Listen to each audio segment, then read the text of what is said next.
Hello, everybody. Thank you for tuning in to the Liberty Report. Daniel McAdams is with me today. Daniel, good to see you. Good morning, Dr. Paul.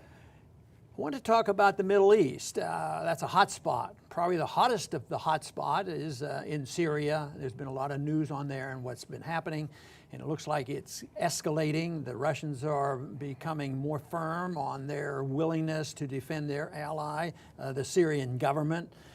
They're talking about warships shooting missiles. They have some planes down there now, and there's talk about a coordinated Iranian troop movement in there. So it is escalating. But there is also something seriously going on in airspace. You know, we have planes over there.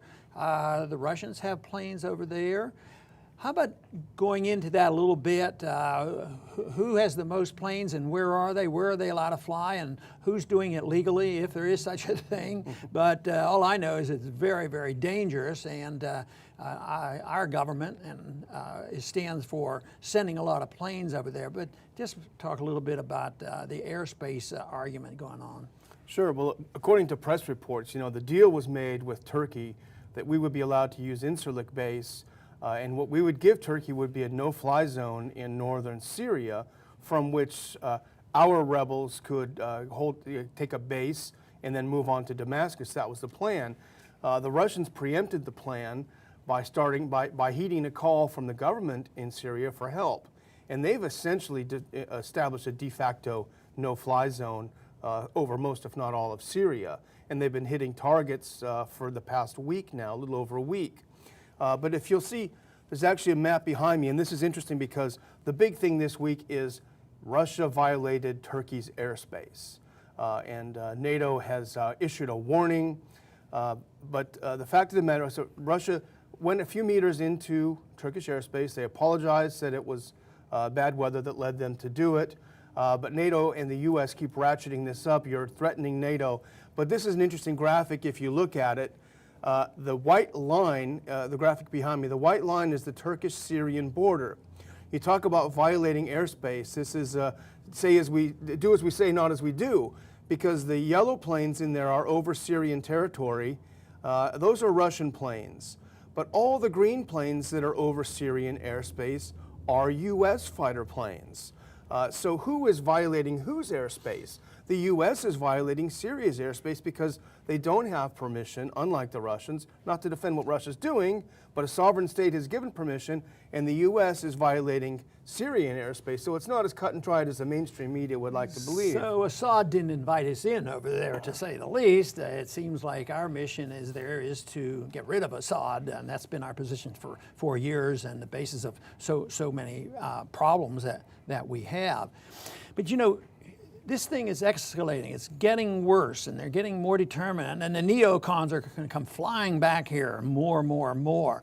But I think it's so serious that we are going to be tempted, and we're likely to overreact. First, the American people are sick and tired of this. Just think of the election of '08. No more wars, bring the troops home, no more foot soldiers and all this. At the same time, nobody wants to get pushed around. But I see this problem building as almost a victory for Iraq and Iran. Iraq, and Syria now, along with Russia. I mean, they are really dictating it. And what is the reaction to the neocon? Well, we have to put our foot down. We have to, you know, really go in, and we have send more planes and all.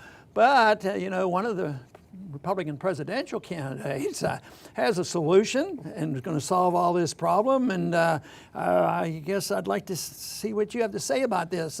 Carly Fiorina said, all we need to do now is 300 battleships. I think she's missed her calling here maybe a little bit. Yeah, I mean, everyone makes gaffes in these campaigns, but it shows that where her instincts are and where her knowledge is, and they're two very different things. We haven't used battleships really since World War II, so that's not what are used, but it just shows her first reaction to these things is we need to build a bunch more weapons, we need to confront.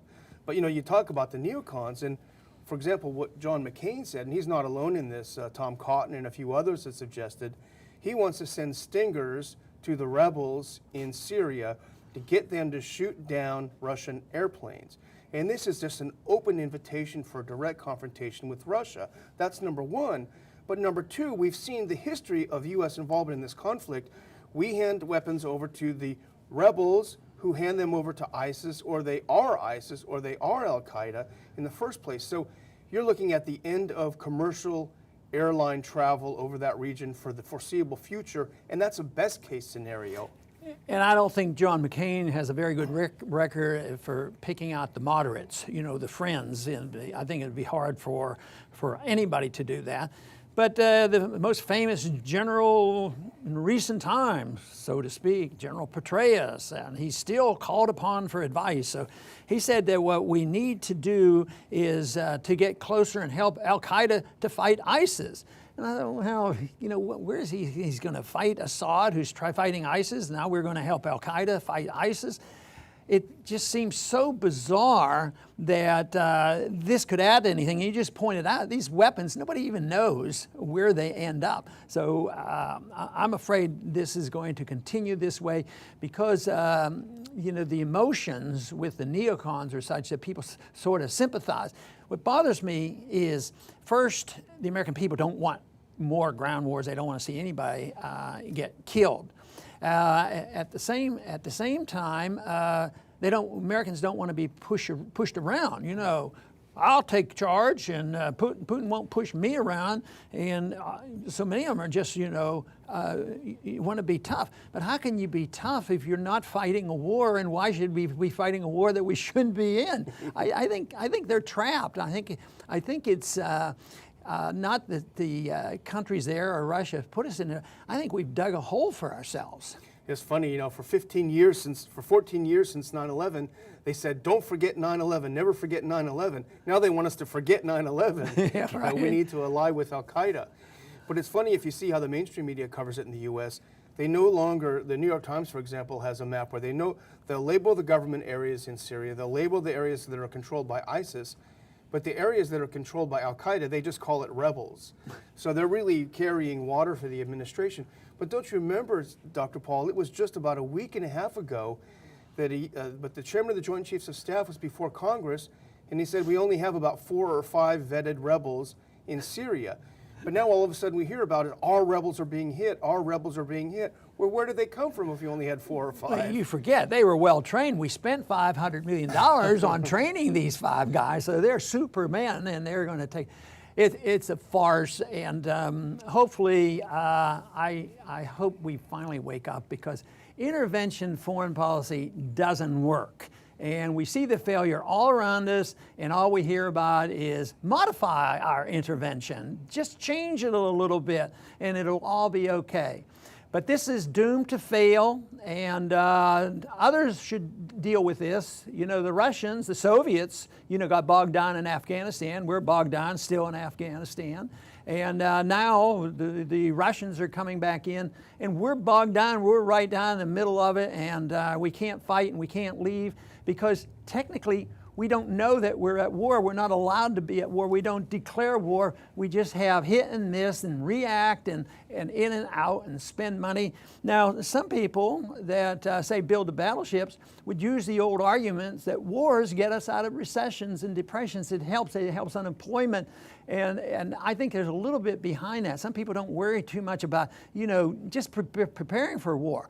Because I actually believe that everybody that makes money off the military-industrial complex doesn't enjoy seeing a lot of people get killed. What they enjoy doing is making money. So if you can have the battleship mentality, more people can make more money. At the same time, we won't have to worry about, you know, actually fighting for anything. Well, I think what we should be doing is intellectually fighting for our liberty and fighting for common sense and a decent financial situation.